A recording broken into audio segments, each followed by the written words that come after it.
Joining me now from Kyiv is Gulliver Cragg. Gulliver, is the Ukrainian delegation heading into these meetings with Donald Trump with somewhat more of a confident attitude than before? Yes, it's certainly hard to imagine Donald Trump telling the Ukrainians, as he did in that notorious meeting in the White House at the beginning of last year, that they have no cards. The Iran war showed that other countries in the world very much need Ukraine's drone technology. The Ukrainians are killing hundreds of Russian soldiers every day, and they have videos of almost every single one of those kills because they're done with drones that have cameras on them.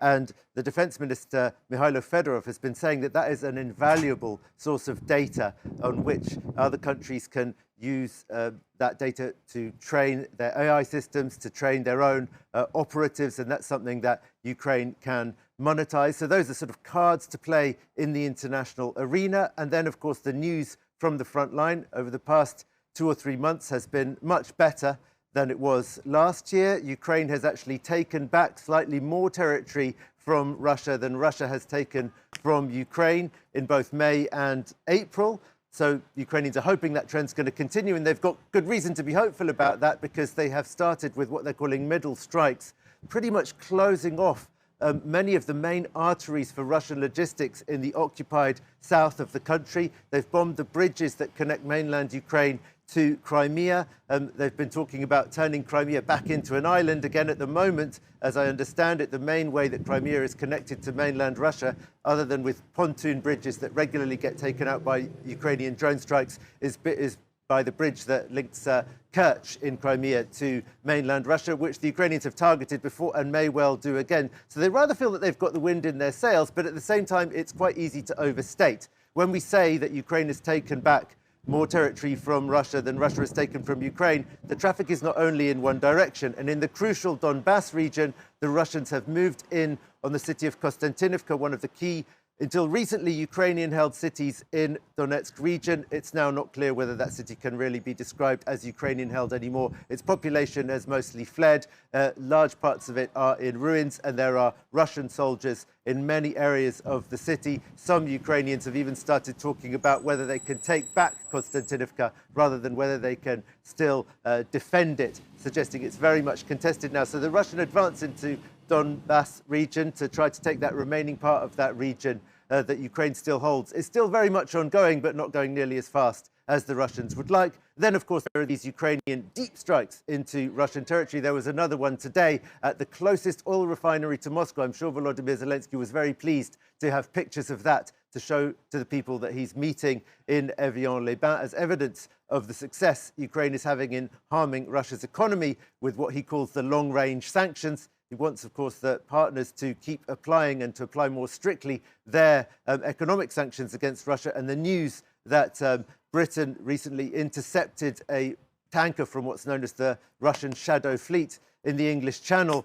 that's been very well received here as well. But again, it's not like this has destroyed the Russian economy. It's not like the Russians are really on the brink of collapse. Rumours and criminology coming in about potential cracks in Putin's establishment are still very much just rumours and Kremlinology. It's very hard to know what really is going on within the Russian elites.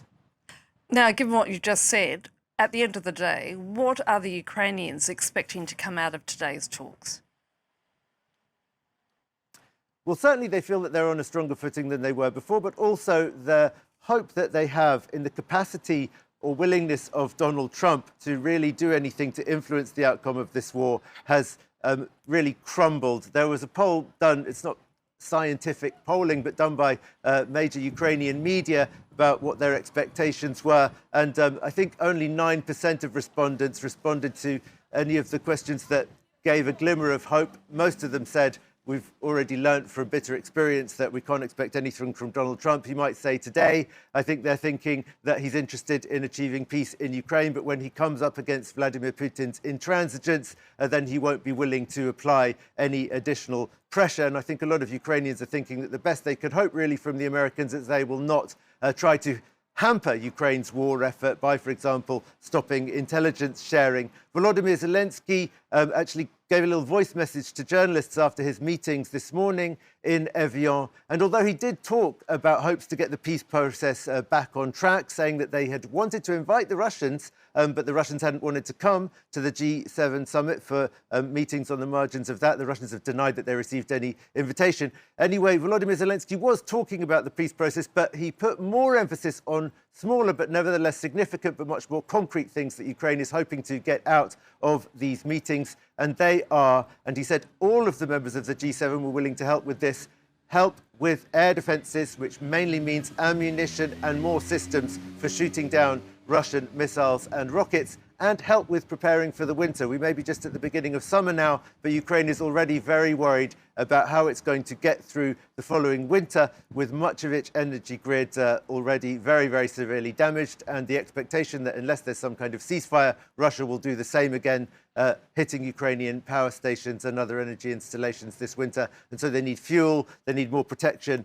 for their energy infrastructure, and they're hoping to get help with that from all of the G7 countries.